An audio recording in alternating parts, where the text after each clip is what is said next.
नमस्कार, मैं ज्योति श्रीवास्तव और आप देख रहे हैं सी न्यूज भारत। वक्त हो चुका है गुजरात बुलेटिन का, जिसमें बात होगी दाहोद की, जहां एक कथित फर्जी बैंक खोलकर ठगी का मामला सामने आया है। अगली खबर भी दाहोद से है, जहां नीट परीक्षा में अनियमितताओं को लेकर विद्यार्थियों और छात्र संगठनों ने कलेक्टर को ज्ञापन सौंपकर निष्पक्ष जांच और न्याय की मांग की है। ऐसी तमाम खबरों पर आइए विस्तार से डाल लेते हैं नजर।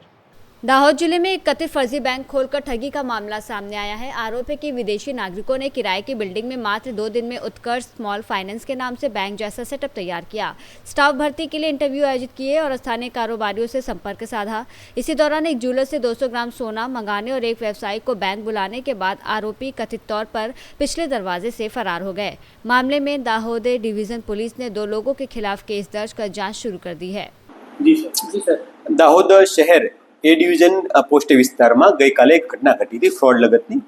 એ ઘટનાની હકીકત જોવા જઈએ તો એ પ્રકારની છે કે એક વ્યક્તિ છે એ બનાવના એક દિવસ પહેલા એટલે કે 15 તારીખે એક જ્વેલર્સને ત્યાં આવે છે અને એમની પાસેથી સોનું ખરીદવાની વાત કરે છે અને કહે છે કે મારે રથયાત્રામાં દાનમાં આપવાનું છે, તો મારા જે સાથીના કર્મચારી છે એ આપને ફોન કરશે એવું જણાવી તેમનું કાર્ડ લઈને ત્યાંથી રવાના થાય છે। ત્યારબાદ ફોન દ્વારા વાતચીત થાય છે અને એવું જણાવવામાં આવે છે કે દાહોદના ગોધરા રોડ પર આવેલી એક બિલ્ડિંગ છે, ત્યાં પોતાની ઓફિસ આવેલી છે અને ઓફિસની અંદર આપ અમને રથયાત્રાના દિવસે સોનું આપવા માટે આવજો અને જ્યારે તમે સોનું આપવા માટે આવશો ત્યારે અમે તમને ઓન ધ સ્પોટ એનું પેમેન્ટ કરી આપશું। આ પ્રકારની વાતચીતને ભરોસો આપી એ ડીલ નક્કી કરે છે।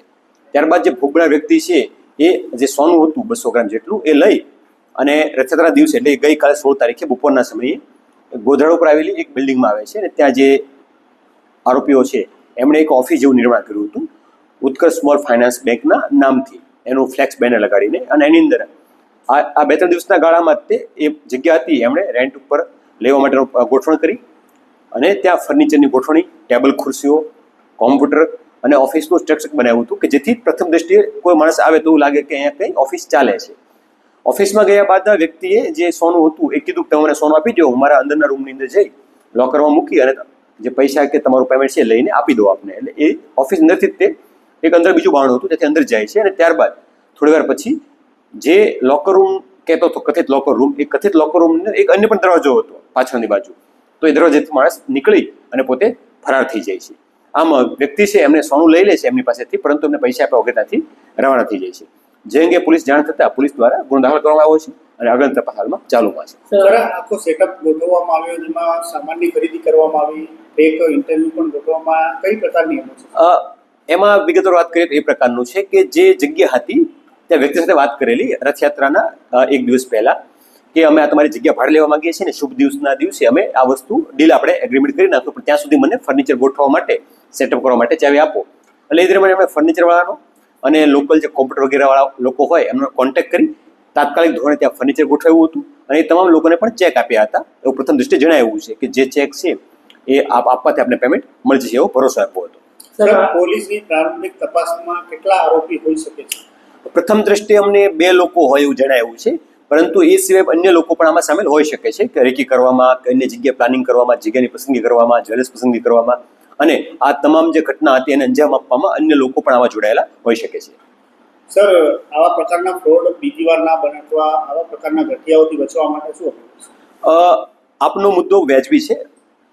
આ પ્રકારની ઘટના ના ઘટે એ માટે તમામ લોકોએ, માત્ર વેપારીઓ કે કોઈ સ્પેસિફિક વર્ગ નહીં, પરંતુ તમામ લોકોએ એક સામાન્ય બુદ્ધિ કે સામાન્ય વ્યવહારિક આપણી જે બાબત છે એનો ધ્યાન રાખવું જોઈએ કે જ્યારે પણ આ પ્રકારની લેતી થતી હોય, નાણાકીય લેતી હોય, ત્યારે પોતે હંમેશા કોઈ વસ્તુ આપે છે તો બદલામાં પોતાનું યોગ્ય વળતર મળે છે એ ચકાસણી કરવી જરૂરી છે।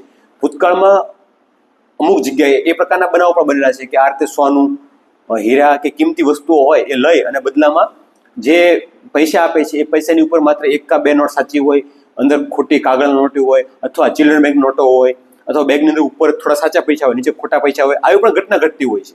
આમાં તો કંઈ પણ આપ્યું નથી, પણ ઘણી વાર ઘટનામાં પૈસા આપણો ઢોંગ કરે એમાં પણ ઉપર ખોટી ખોટી નોટો ગોઠવીને પ્રયત્ન કરતા હોય છે। એટલે જ્યારે પણ આવું કંઈ હોય તો એક તો વિશ્વાસ કરવો જોઈએ, બીજું કે જે બાબત છે તમામ ચેક કરીને, ચકાસણી કરીને પૂરતી સુરક્ષા સાથે આ વસ્તુને ડીલ કરવી જોઈએ। વિશેષમાં હું જણાવીશ કે ગઈકાલે પરમ દિવસે ઘટના દાહોદમાં ઘટી હતી, જેમાં પણ એક વ્યક્તિ છે પોતે બેંકમાંથી પૈસા ઉપાડી અને આવે છે અને પોતે પોતાને પૈસા છે બાઇકની ડિક્કીમાં મૂકીને કોઈ લોક કર્યા વગર એમને મૂકીને રસ પીવા કે જ્યુસ પીવા માટે જાય છે અને એ દરમિયાન કોઈ વ્યક્તિ આવે છે અને એ ડીકીમાંથી પૈસા સેરવી નાસી જાય છે, જે અંગે પણ પોલીસ હાલમાં તપાસ કરી રહી છે. તો આ પ્રકારની સામાન્ય બાબત છે, પોતાની વસ્તુનો ખ્યાલ કરવાની કે ધ્યાન રાખવાની, એ બાબતે દરેક માણસોએ સતર્ક રહી અને હંમેશા કામગીરી કરવી જોઈએ. दाहोद से सीधी संवाददाता सोलंकी रोहित की रिपोर्ट। दाहोद में नीट परीक्षा में अनियमितताओं को लेकर विद्यार्थियों और छात्र संगठनों ने कलेक्टर को ज्ञापन सौंपकर निष्पक्ष जांच और न्याय की मांग की। प्रदर्शनकारियों ने आरोप लगाया कि परीक्षा में हुई गड़बड़ियों से कई विद्यार्थियों का भविष्य प्रभावित हुआ है। इस दौरान ईश्वर भाई परमार, चेतन परमार, डॉक्टर हरीश धाबी, नुपुर धाबी, देवराज धाबी, खुशी परमार, नियति दामोर, जयराज भगत सहित अन्य छात्र छात्राएं मौजूद रहे। ज्ञापन के माध्यम से राष्ट्रपति से मामले में उचित कार्रवाई की मांग की गई। दाहोद से सीधी संवाददाता वाहुनिया शैलेश की रिपोर्ट। गुजरात बुलेटिन में फिलहाल के लिए इतना ही। बने रहिए सी न्यूज़ भारत के साथ। हर खबर आपके साथ, आपके हाथ।